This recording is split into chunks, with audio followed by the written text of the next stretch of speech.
అన్నదమ్ముల బంధం, జన్మజన్మల సంబంధం, ఎప్పటికి చెరగని రక్త సంబంధం అని అంటుంటారు కదా! ఆస్తుల పంపకాలకొచ్చేసరికి బంధాలను మరిచి గొడవ పడుతుంటారు.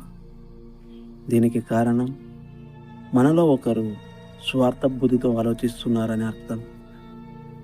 మన ఇంట్లో మనకి ఈక్వాలిటీ దొరకనప్పుడు, సమన్వయం లేనప్పుడు, సమాజంలో, దేశంలో మనకి ఈక్వాలిటీ ఎక్కడ దొరుకుతుందండి?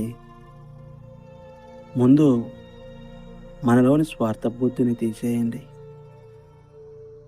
2 చేతులు కలిస్తేనే సప్పుడొస్తుంది.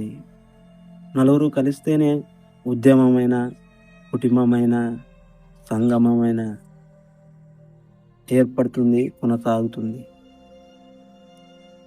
పుట్టింది పురిటిలోన పోయేది మట్టిలోన, పుట్టింది పురిటిలోన పోయేది మట్టిలోన, ఈ ఇల్లు స్థిరము కాదమ్మా, ఓ మట్టి బొమ్మ నీ ఇల్లు వేరే ఉందమ్మా.